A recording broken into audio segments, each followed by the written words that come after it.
Listo. Hola, buenos días, buenas tardes, buenas noches a todos los que nos ven a través de la pantalla. Estamos aquí Desde el Corazón y esta noche estamos junto a Fermín Mayorga. Fermín Mayorga nos va a tocar el tema Brujas y el pacto con el diablo. Cuando tú quieras, Fermín. Pues buenas noches a todos. En primer lugar, bueno, pues dar las gracias a todos los oyentes que en la anterior participación pues estuvieron ahí presentes y nos estuvieron escuchando. Y ahora, bueno, pues espero no defraudarles tampoco con esta temática que vamos a abordar. El mundo de la brujería y de los pactos con el demonio es una realidad muy evidente, ¿no? En la historia de nuestro país, de España y del mundo, diría yo, ¿no? Pero sin duda alguna, cuando hablamos de brujería hay mucha equivocación, porque la gente se piensa que bruja es toda aquella mujer que de alguna manera, bueno, pues ha curado a otra persona. Antiguamente las parteras, por ejemplo, había gente que las consideraban brujas, incluso eran perseguidas por la Inquisición. Las hechiceras, por ejemplo, que no tiene nada que ver con la brujería, porque una hechicera es aquella que utiliza pues las plantas beneficiosas, las plantas como el eucalipto, otro tipo de elementos que curan, ¿no? Determinadas enfermedades al hombre, o hacen plastes para poner sobre una determinada inflamación en el cuerpo con determinadas plantas que son beneficiosas, con miel, con historias de estas, y al final, bueno, pues la gente inculta, analfabeta, suele meter a la hechicera en el mismo saco que a la bruja. Y no, hay una diferencia bastante importante porque la hechicera, cuando está curando, está utilizando oraciones cristianas, bien oraciones de la Virgen María o bien nombrando al mismísimo Jesucristo, que por eso la Inquisición las perseguía, ¿no? Porque ellas utilizaban oraciones cristianas mezclándolas con esos rituales que ellas podían desarrollar en un momento determinado. Entonces era una especie de herejía, así lo consideraba la Inquisición, y por eso los perseguía. Pero luego estaba la bruja, que no tiene nada que ver con la hechicera, porque la bruja de por sí ya es maligna, es la que pacta con el demonio, cosa que no hace la hechicera. Entonces hay que saber diferenciar una de otra. Y por lo tanto, la temática que nos aborda hoy es esa, ¿no? Es decir, el mundo de la brujería, aquellas mujeres que realmente pactaban con el demonio. Pero claro, dentro de toda esta realidad, el pueblo, la gente, puede pensar que la gente de a pie, la gente de la calle, la gente sencilla, son los que realmente, digamos, se acercan o practican el mundo de la brujería. Y la verdad es que no es así, porque la mayoría de la gente en el siglo XVI, por ejemplo, XVII, XVIII, XIX, inclusive el siglo XX, esa gente analfabeta, esa gente inculta no sabía leer, no sabía escribir y difícilmente podía hacer un pacto con el demonio. Es decir, no podían hacerlo porque no tenían libros, no sabían leerlos y por lo tanto no podían desarrollarlo, no podían escribirlo, porque para pactar con el demonio hay que escribirlo. Por lo tanto, lo que nos encontramos ahí son brujas muy potentes que las había, pero que eran gente inteligente, gente que sabía leer, gente que sabía escribir y que sabía hacer ese pacto con el demonio. Por regla general, la gente, vuelvo a repetir, suele meter en este saco a estas mujeres de pueblos rurales, muy analfabetas. No, no, no, esas no eran las verdaderas brujas, esas eran las hechiceras, las mujeres que intentaban curar y no hacer daño a los demás. Las que hacían daño eran, sobre todo, y fíjate, lo que te voy a decir ahora, que te puedes quedar de piedra, eran mujeres que, como te dije antes, tenían un cierto intelecto, ¿no? Y la verdadera bruja estaba escondida, estaba dentro de los conventos. Ahí nos encontramos cantidades de conventos, de monjas que debido a su inteligencia, al saber leer y al saber que se movían dentro de esas bibliotecas, ¿no? De los conventos, pues libros que estaban prohibidos por la Inquisición, como la Clavícula de Salomón o el Malleus Maleficarum, o otros muchos por el estilo, ¿no? Que te hablan de brujería y de cómo hacer pacto con el demonio, pues nos vamos a encontrar en el territorio español a cantidades de mujeres que están en los centros religiosos, en los conventos, practicando precisamente esta realidad, es decir, pactando con el demonio y dejando atrás la imagen de Cristo. Tenemos, por ejemplo, un caso muy potente, muy fuerte, bueno, hay varios, ¿no? Pero este que vamos a contar es, luego contaremos algunos más, pero este es muy interesante, sucede en Cáceres, precisamente, en un pueblo que se llama Belvis de Monroy, y ahí nos vamos a encontrar con una monja llamada Sor María del Cristo. Ella es franciscana dentro de ese convento, una chica joven de 24 años, pero que su tendencia es, bueno, pues abandonar realmente todas los ejercicios que ella había desarrollado hasta ahora para, de alguna manera, adorar a Cristo, y comienza a adorar al príncipe de las tinieblas. Y para ello va a hacer un pacto que lógicamente va a hacer con su propia sangre. Ella se va a hacer una fisura en una de las piernas, y con esa sangre que emana, ella va a escribir la cédula al demonio, entregando su alma al diablo a cambio de favores, a cambio de placeres. Y claro, a partir de ese momento, pues todos aquellos hombres que entraban, frailes, confesores, a hacer obras, por ejemplo, en el convento, hablo de frailes, porque hay casos de frailes que tienen esta relación con esta monja, y perdón, trabajadores, no frailes, trabajadores, los frailes entran después. Estos albañiles que entraban a hacer obras en el convento, bueno, pues ella los seducía y ellos pues tenían relaciones con ella. ¿Qué ocurre? Que esta mujer, pues con tanto fornicio, queda embarazada en determinados momentos y llega a parir tres niños que ella misma asesina, asfixiándolo, porque para ella ese nacimiento significaba la semilla del demonio, la semilla del diablo, y por lo tanto no podía tenerlo, y sobre todo por el escándalo que se podía crear dentro del convento si las demás monjas se pueden enterar. Pero ella tenía la complicidad de la prelada, que también se dedicaba a esos menesteres. Y claro, entre ellas lo que hacían era coger al niño y lo ahogaban directamente en un pozo que había a las afueras del convento.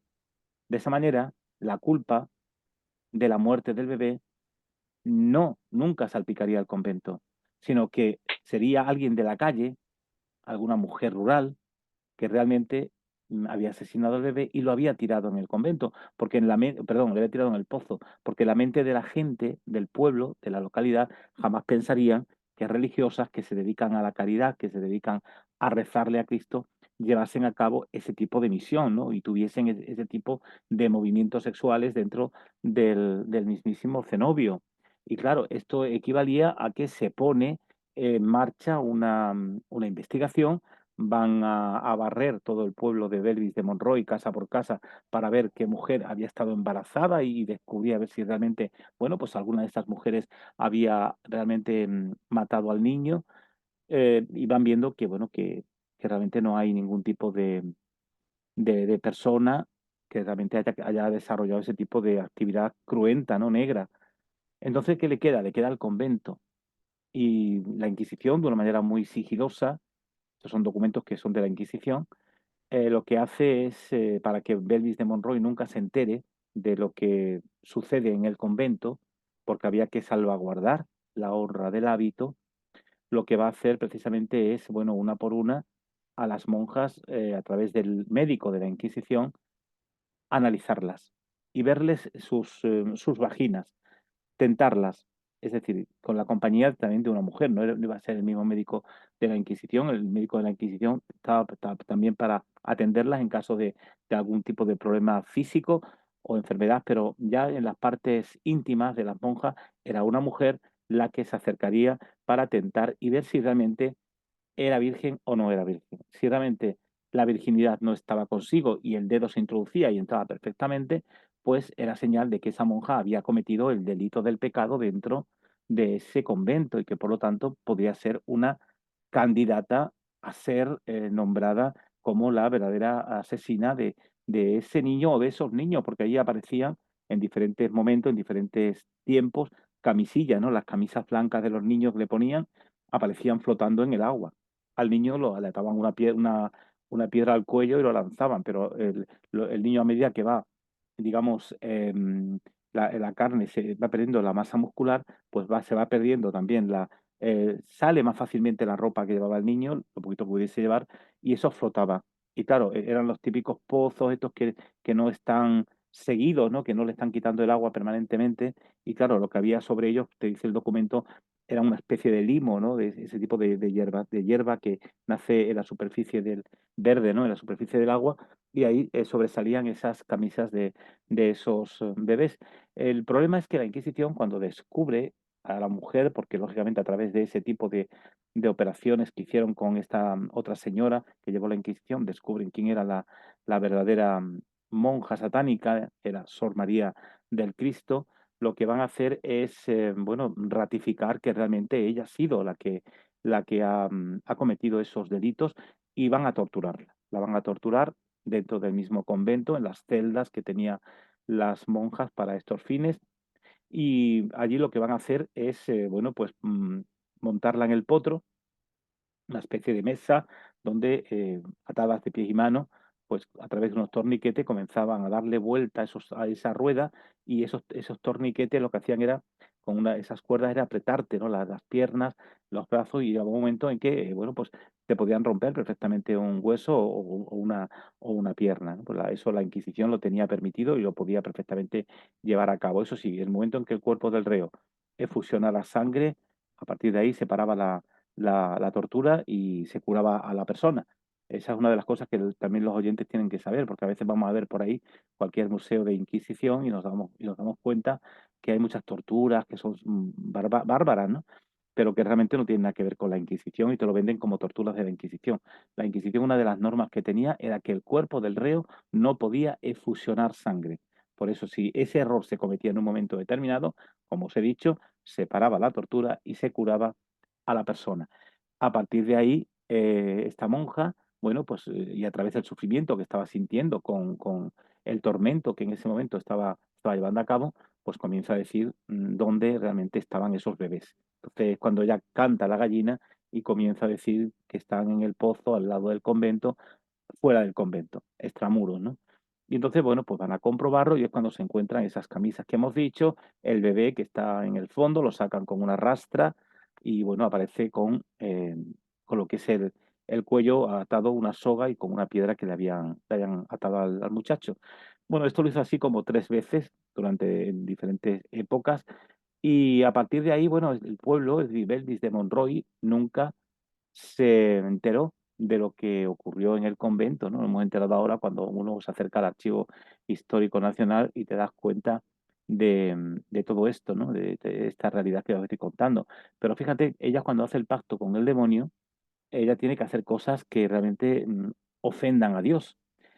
Ya hemos contado la parte esta cruenta, que es la del parto o los partos, pero luego también hacía cosas. Por ejemplo, cuando las monjas iban a comulgar, ella comulgaba, pero nunca se tragaba la hostia consagrada.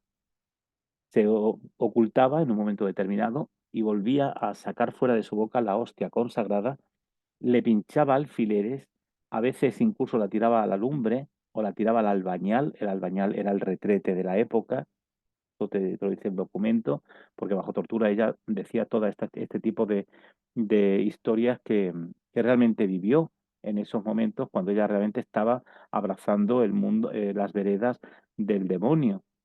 Y la propia Inquisición, pues, toma declaración sobre ella una vez que cuenta toda esta realidad, y claro, se pone las manos en la cabeza cuando ve que cómo es posible que el resto de hermanas no se hayan dado cuenta de esto. Porque claro, ella cuando ella paría, la prelada mandaba a las demás monjas, pues, a hacer trabajos fuera, en los jardines, por ejemplo, ¿no?, del convento.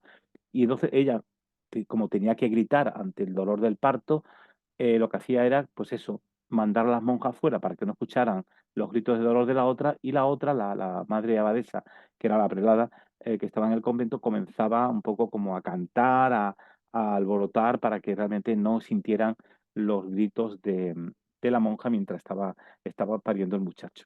Bueno, pues esta realidad, que nos puede parecer muy fuerte, porque forma parte del mundo eclesiástico, forma parte pues oye, es historia de España también, y nuestra misión es contarla, ¿no? Porque la historia es cultura, y la cultura nunca es enemiga de nadie, ¿no? Todo lo contrario.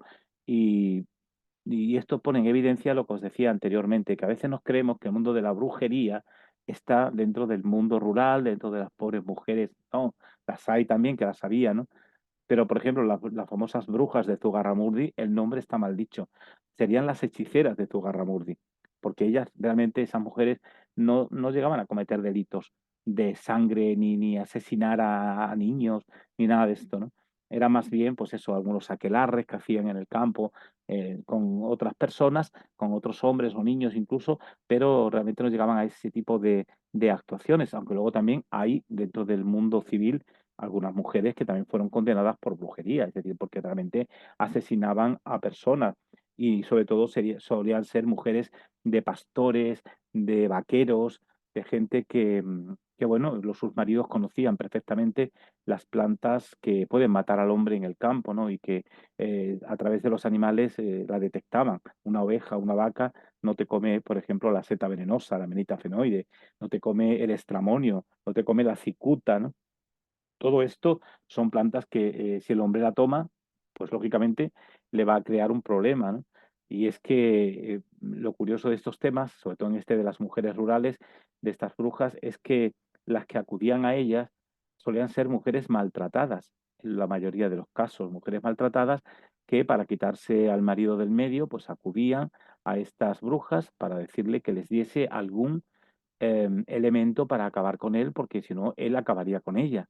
Por lo tanto, ahí nuestra protagonista lo que va a hacer es, por ejemplo, en algunos casos, darle la amenitafenoide, esa seta venenosa, que le decía, toma, le metes un trocito, primero déjala secar, la pones en la ventana de tu casa y deja que se seque. Y cuando esté seca, esa seta, que se pone como negruzca, te la das en bebidas negras, en café o en vino tinto. Y claro, en el siglo XVI, XVII, XVIII, XIX, incluso principio del XX, no se depuraba ni el café ni la uva como se depura hoy en día, ¿no? Entonces te tomabas un vaso de vino y siempre iban positos de uva, trocitos de uva, etcétera. O en el café siempre iban esos pozos de café, porque digamos que se colaba a través de determinados paños, ¿no? que había. El café no como hoy que tenemos coladores. Y claro, tú ahí le metías la fenoide o le metías el estramonio seco o le metías la cicuta y en el momento no moría, pero a la semana moría hinchado como un pote el hombre, ¿no? El marido de la mujer, el maltratador. Y a partir de ahí, bueno, pues muere el hombre y como no se hacían autopsias en esa época, en el siglo XVI, XVII, pues ha muerto del cólico miserere o ha muerto de cualquier enfermedad de la época y adiós, muy buena, te enterraban, la bruja había recibido lo que la otra le hubiese pagado, normalmente solían ser en especie, ¿no? Aceite, algún queso, si el marido era ganadero, pues algún queso, etcétera, etcétera, y era más que suficiente para que la otra actuase y se cargase al marido de la que estaba siendo maltratada, ¿no? Y no estoy dando idea, ¿eh? Para las mujeres que nos están escuchando. No vaya a ser que pongan en práctica este tipo de historias. Pero esta realidad brujeril, pues, se vivió muy potentemente, también en algunos ambientes rurales, pero los menos, porque ya te digo, estas mujeres no hacían pacto con el demonio ni nada de eso, porque no lo sabían hacer, simplemente eran conocedoras de estas plantas y, claro, por el hecho de llegar a asesinar, pues esto, era ser una bruja en esos momentos, ¿no? Porque estabas matando y no estabas utilizando, como hacían las hechiceras, esas oraciones cristianas, sino todo lo contrario, ¿no? Era abrazar el mundo del demonio, abrazar el mundo del diablo, que fue lo que hizo también nuestra protagonista anterior, Sor María del Cristo. Pero si el caso de Sor María del Cristo es un caso que sin duda alguna em, es potente, es fuerte, quizás uno de los más potentes que yo me he encontrado ha sido el de las monjas de Corella. Corella es un convento que sigue activo actualmente en Navarra y estas monjas también se caracterizaron por lo mismo, simplemente que de un número importante que eran de monjas, de 14 monjas, 6 eran satánicas, tenían creado una especie de secta satánica entre ellas y bueno, pues también desarrollaban las mismas actividades que estuvo desarrollando esta mujer que de Cáceres, ¿no? Esta monja. Estas también hacen un pacto con el diablo, pero en vez de hacerse la fisura en la pierna, lo que hacen es hacerse una fisura en la teta y con esa sangre que emana del pecho van a escribir esa cédula al diablo, pues entregándole su alma al diablo a cambio de riquezas y a cambio de placeres. Era un convento de clausura y estas monjas aprovechaban la noche para salir fuera de la clausura, ponerse a fornicar en la calle todo lo que encontraba prácticamente y cuando estaban en el convento, pues también hacían lo mismo con sus confesores, con frailes. Aquí los frailes sí que estaban más, digamos, más presentes, ¿no? En toda esta realidad. Y claro, ¿qué ocurre? Que, pues igual que Sor María del Cristo, comienzan a parir. Pero el caso de esta es mucho más sangriento, ¿no? Porque estas llegan a asesinar nada más y nada menos que a 34 bebés, según la documentación. 34 bebés que cuando llega la Inquisición tortura a la madre Águeda, que es la lideresa del grupo. Tenía una sobrina que también era monja dentro del mismo convento, que era la boticaria. Ayudaba a practicar abortos a otras monjas, pero la mayoría de ellas parían. Pero también como la anterior, lo que hacían en el momento que nacía el niño era, en este caso, no lo tiraban a un pozo, sino que asfixiaban literalmente con su propia almohada al niño y una vez que había muerto, se lo entregaban bueno, pues a la madre abadesa para que hablase y no enseñarlo nunca, lógicamente, hablase con un hortelano que tenía en el huerto que le cuidaba a las monjas y le decía que le cavase unas cuevitas en un determinado lugar que siempre las solía él cavar, que era donde enterraban a los bebés, con la idea de sembrar flores, es decir, le decía, ¿no?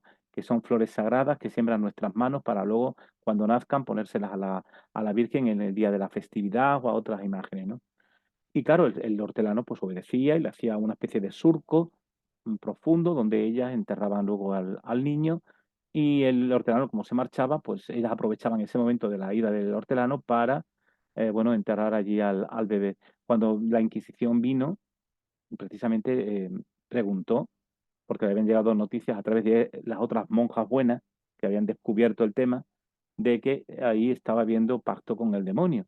Entonces la Inquisición viene, tortura a la madre Águeda y esta va a contar todo lo que realmente estaba sucediendo. Pero la Inquisición, para asegurarse, quiere entrar en las celdas de estas brujas con hábito y cuando entran en las mismas se encuentran con frascos donde en algunos hay trocitos de niño, es decir, lo que son los musculitos de los niños, la grasa, el unto que le habían sacado, para hacer con ellos un ungüento, es decir, hacían especie de pomada que lo mezclarían con miel y con otro tipo de historias para ya pasárselas por las manos, pasárselas por el cutis y bueno, pues esta realidad hizo que la Inquisición, pues lógicamente tomase cartas en el asunto de una manera brutal contra ellas y la madre Águeda murió bajo tortura, no aguantó la tortura que se le dio. Se descubrieron los bebés, fueron allí al sitio donde ella dijo que estaban enterrados y aparecieron esos 34 fetos que habían parido ellas mismas, ¿no? Entonces esto nos pone en esa evidencia de que a veces, lo que os dije al principio, ¿no? De que a veces nos creemos que la brujería está en el otro lado, ¿no? En la parte del pueblo, que las hay, vuelvo a repetir, pero no nos olvidemos nunca, porque esto nunca nos lo cuentan, porque no quieren que se sepa. La inmensa mayoría de actos brujeriles y pactos con el demonio están dentro de los conventos.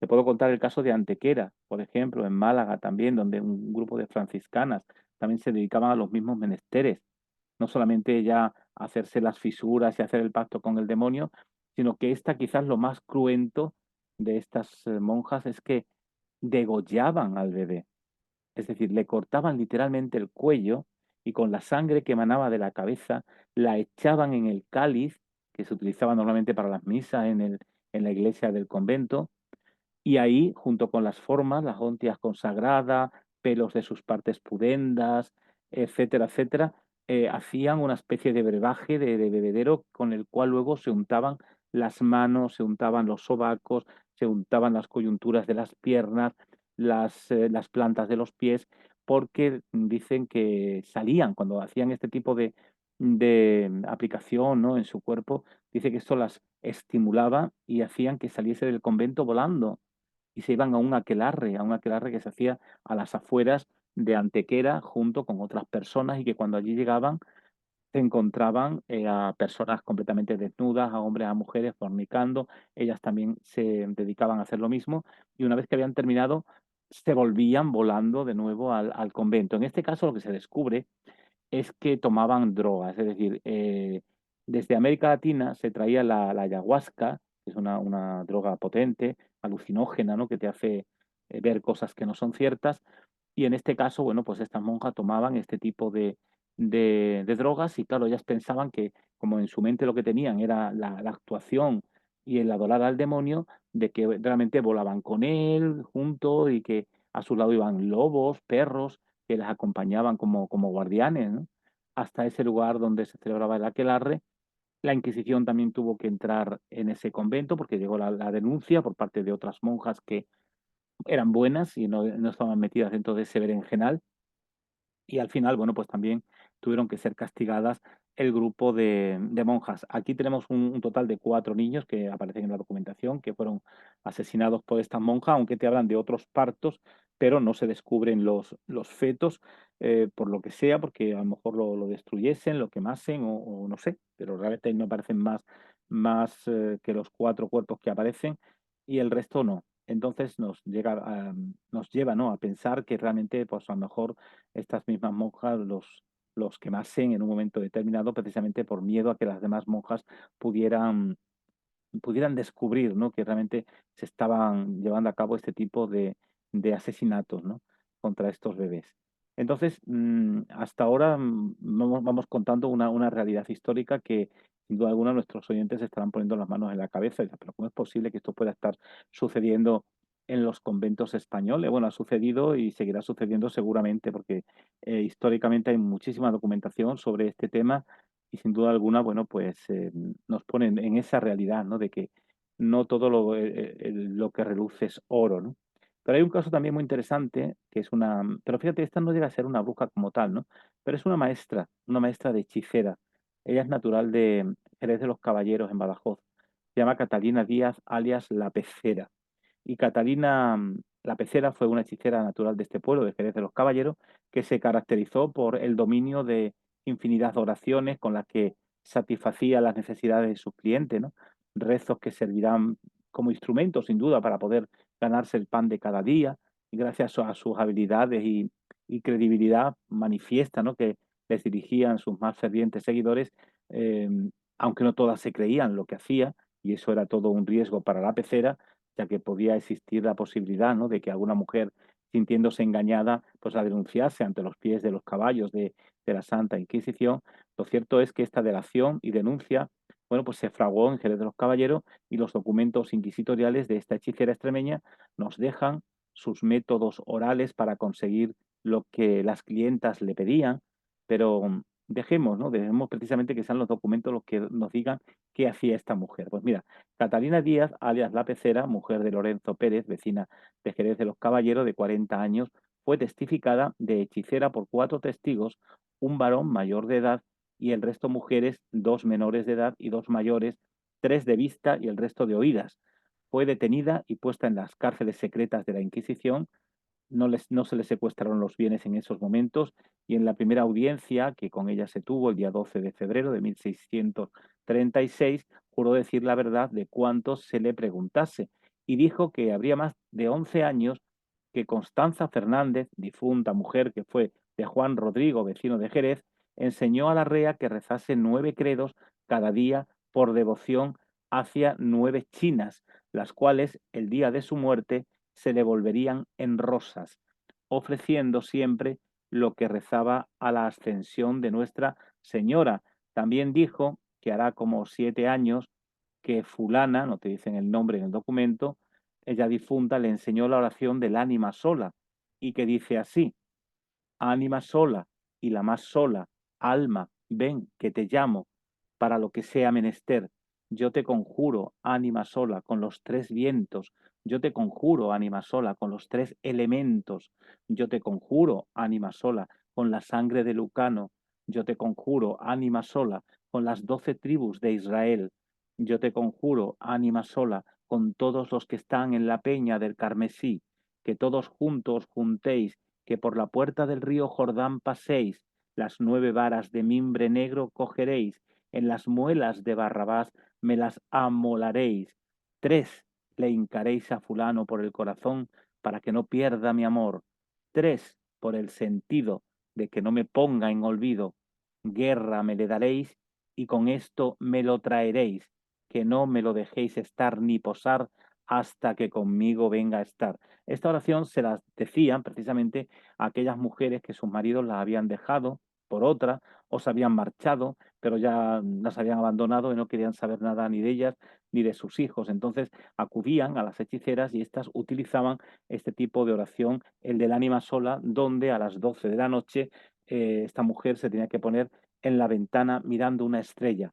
Y cuando estaba mirando a la estrella es cuando pronunciaba esta oración del ánima sola, que usó esta oración como 2 o 3 años después de que se la enseñara, ¿no? Allí en Cree de los Caballeros, una de las mujeres que ella menta, esa mujer mayor, y bueno, a partir de ahí, pues va a tener muchísima clientela. Además, algunas veces oyó incluso ladrar dice que oían al ladrar en su casa sin tenerlo a un perro o cantar a un gallo sin tenerlo, ¿no? Ya que esta parece ser la señal que aseguraba que la persona llamada acudiría y que nunca enseñó la rea la dicha oración ni la hizo en presencia de nadie. También dijo, esto lo cuenta ella un poco para salvarse, ¿no? Pero también dijo que haría más de 10 años que Beatriz Vázquez, ya difunta, mujer que fue de Luis Fernández y vecina de Jerez, le enseñó a la rea, estando en su casa, las dos solas, la oración de Santa Marta, que dice así: Bienaventurada Santa Marta, digna sois de la Virgen María, querida y amada de nuestro Señor Jesucristo, huésped y convidada, por el palancar entrasteis con la culebra brava, allí os encontrasteis con el hisopo del agua bendita y la rociasteis, con vuestra preciosa cinta la atasteis y con ella entrasteis por la puerta de la ciudad mansa y humilde, diciendo: Patanes, patanes, veis aquí la serpiente brava, mansa y humilde, ligada y atada. Así os ruega Santa Marta que me traigáis a fulano, manso, humilde y atado, para que me quiera y por mí muera, y que por mí ande, y que no pueda estar ni posar hasta que me venga a buscar. Esta oración también se la decían para estas mujeres que tenían esa desgracia de que a lo mejor pues habían quedado con 2, 3 hijos, tenían que alimentarlos, pero su marido la había abandonado por X motivo, ¿no? Por lo que sea, porque se había enamorado de otra persona, no aparecía y bueno, pues acudían a las hechiceras para que realmente le pudieran solucionar este problema. Y esta oración, que la hacía muy de ordinario, y que la utilizó con una amiga suya llamada Antonia González en su casa, y a su instancia, la cual era viuda, que la solía decir al mediodía y por la noche, teniendo el cabello tendido y con una o dos candelillas de cera, ¿no? Encendidas y otras sin luz, y que la más de las veces delante de la santa y que jamás consiguió el efecto deseado, que era el conseguir la llamada del hombre que pretendía su amiga o para sí misma. También contó al tribunal de la Inquisición que haría como 11 o 12 años que a una mujer que llamaban la Chacona, y junto a una muchacha que ya es difunta llamada María, le enseñó a la rea, la dicha chacona, la oración de San Erasmo, diciendo que dicha oración era buena para atraer a un hombre, aunque éste estuviese en el fin del mundo, que si se hacía la oración se conseguiría que el hombre nunca olvidase a quien la rezaba y que se tenía que rezar estando desnudas. Había que tener una rueca en la cinta y una luz encendida junto al santo que fuese de cera, un caldero de agua, un aspa y teniendo el pelo tendido, hilando, aspando, y que hay que estar devanando y meneando el agua del dicho caldero con un palo. La oración de San Erasmo decía lo siguiente: Erasmo, Erasmo, de mi Señor Jesucristo querido y amado, mi Señor Jesucristo te preguntó qué es lo que querías ser, obispo, arzobispo o capellán de la iglesia de mi Señor Jesucristo, o andar de amores con la hija del rey Herodes. Tú le respondiste que ni querías ser obispo, ni arzobispo, ni capellán de la iglesia de Jesucristo, sino andar de amores con la hija del rey Herodes. Anda, que allá irás, y detrás de la puerta los 3 matalotes encontrarás. Allí te cogerán y las tripas te sacarán. Así te las hilarán, te las aspearán, te las devanarán y así te las coserán. Así os pido, Erasmo, que me traigáis a fulano, hilado, aspado, devanado y cocido. Esta es la oración de San Erasmo que esta mujer bueno, pues le lanzaba, ¿no?